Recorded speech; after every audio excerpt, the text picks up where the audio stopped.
Pada suatu pagi hari, karya Sapardi Djoko Damono. Maka pada suatu pagi hari, ia ingin sekali menangis sambil berjalan tunduk sepanjang lorong itu. Ia ingin pagi itu hujan turun rintik-rintik dan lorong sepi agar ia bisa berjalan sendiri saja sambil menangis dan tak ada orang bertanya kenapa. Ia tidak ingin menjerit-jerit, berteriak, mengamuk, memecahkan cermin, membakar tempat tidur. Ia hanya ingin menangis lirih sambil berjalan sendiri dalam hujan rintik-rintik di lorong sepi pada suatu pagi. 1973 dalam antologi Hujan Bulan Juni. Assalamualaikum warahmatullahi wabarakatuh. Kembali lagi bersama Pak Toat Abdul Islami dalam pembelajaran Bahasa Indonesia di level 8. Pada hari ini kita akan belajar mengenai puisi yang terfokus pada unsur teks puisi. Selanjutnya, kemarin kita sudah mempelajari mengenai puisi lama dan puisi baru. Ada syair, ada mantra, ada talibun, ada karmina, ada gurindam, dan juga ada pantun. Kemudian ada puisi baru, ada naratif, puisi lirik, dan puisi deskriptif. Pada hari ini kita akan mengulas mengenai lebih lanjut tentang unsur teks puisi. Unsur teks puisi dapat dibagi menjadi dua. Yang pertama unsur fisik puisi atau unsur bentuk puisi, kemudian ada unsur batin puisi. Fisik berkenaan dengan sesuatu yang dapat dilihat secara langsung, sedangkan batin adalah pemaknaan dalam puisi itu sendiri. Selanjutnya, unsur fisik dibagi menjadi beberapa. Yang pertama ada diksi, kemudian ada kata konkret, ada imaji, ada bahasa figuratif, dan juga ada bunyi. Yang pertama kita pelajari adalah diksi. Diksi adalah pilihan kata atau frasa dalam karya sastra. Pada hal ini adalah puisi yang tepat dan sesuai untuk mengekspresikan maksud dan gagasan penyair. Penyair itu yang baku itu adalah pensyair ya, mohon maaf, pensyair. Setiap pensyair akan memilih kata-kata yang tepat sesuai dengan maksud yang ingin diungkapkan dan efek puitis yang ingin dicapainya. Pilihan kata ini dibagi menjadi dua, yakni ada denotatif dan konotatif. Denotatif itu makna mengenai makna langsung atau makna lugas, dan kemudian ada makna kias. Selanjutnya, bahasa figuratif. Kita bisa belajar bahasa figuratif ini yang memiliki persamaan makna, yakni majas.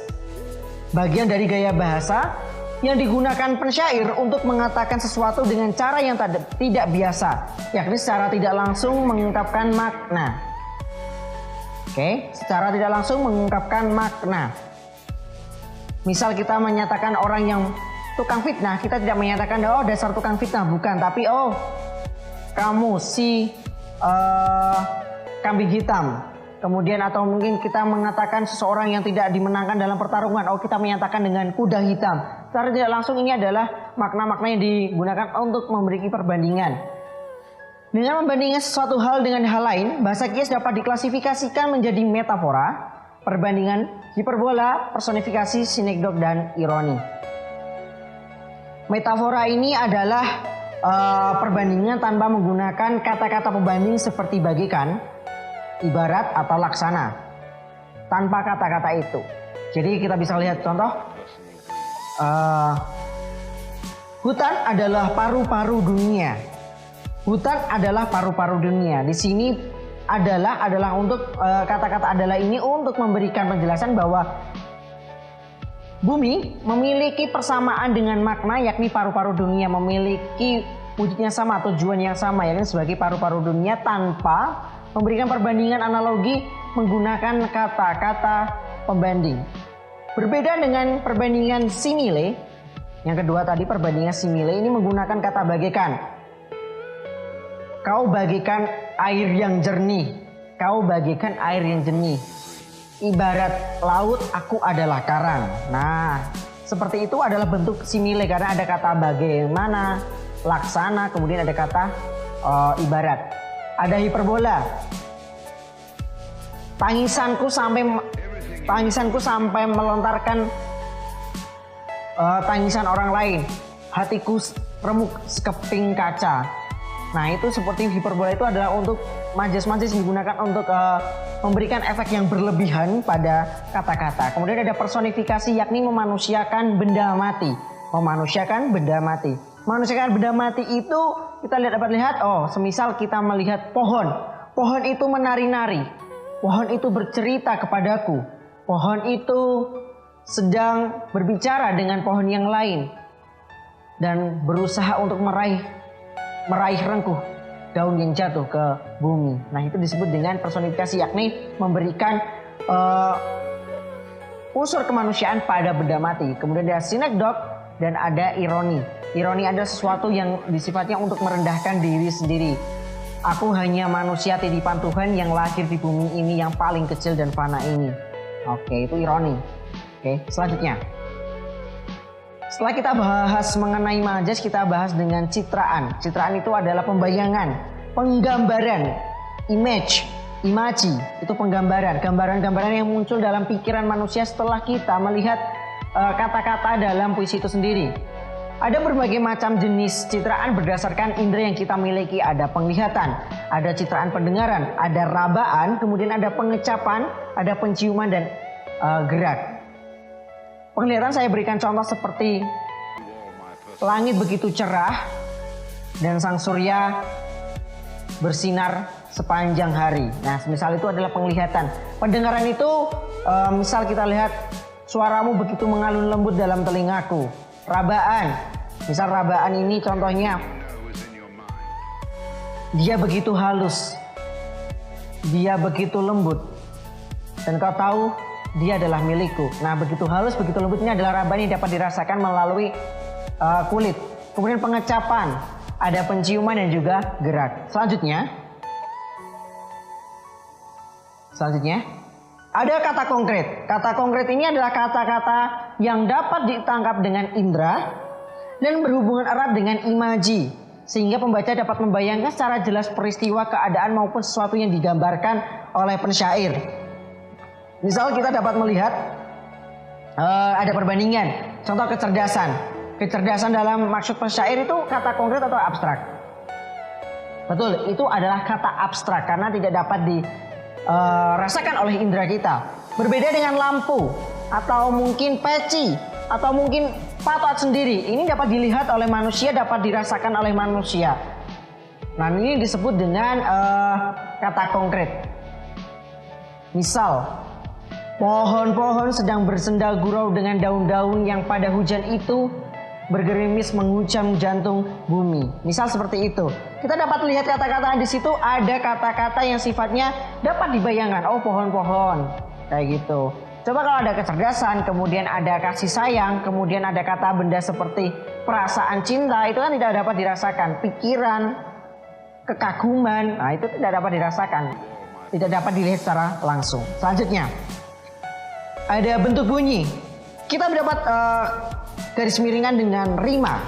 Bunyi merupakan penanda yang dapat diamati melalui pendengaran atau penglihatan. Dalam rima itu secara tidak langsung dapat dibagi berdasarkan antar baris. Itu ada rima merata atau sajak merata, kemudian sajak berselang, sajak berangkai, dan sajak berpeluk. Sajak merata itu yang sifatnya semuanya A semua. A, belakangnya huruf vokal semua atau konsonan semua dengan bunyi yang masih sama. Itu A. Kemudian ada sajak berselang yang sifatnya AB. Bersakit-sakit dahulu A. Berenang-renang ke tepian B. Maaf, berakit-rakit dahulu A. Berakit-rakit dahulu A. Berenang ke tepian B. Bersakit-sakit dahulu A. Bersenang-senang kemudian. Itu B. AB. Jadi berselang. Kemudian ada sajak berangkai. Sajak berangkai ini AABB. Kau hujan jantung dengan pilu, pilu membuatku mataku terpaku, sedangkan hujan adalah gerimis yang memberikanku hanya seisak tangis. Nah, itu adalah AABB. Kemudian ada sajak berpeluk ABBA. Kau indah pada waktunya, memberikanku hujan di tepat yang waktu. Yang waktu hujan itu kau adalah tandas pada debu, yang menghilangkan pada batu, sedangkan aku sudah di bawahnya alir sungainya. Itu misal, itu A, B, B, A. Ada A, B, B, A. Selanjutnya. Nah, kita sudah membahas tentang unsur fisik puisi atau bentuk puisi. Pada hari ini Pak Tot akan memberikan tugas yang menurut Pak Tot gampang. Silakan Anda mencari puisi. Ini puisinya Pak Sapardi Djoko Damono yang judulnya Pada Suatu Hari Nanti. Puisi ini merupakan antologi dari Hujan Bulan Juni. Silakan Anda cari di internet bisa. Nah, dalam puisi ini ada isyarat-isyarat makna. Silakan Anda mencari mengenai bentuk bunyi dan juga citraan yang digunakan oleh pensyair dalam puisi yang dituliskan tersebut oleh Pak Sapardi Djoko Damono itu.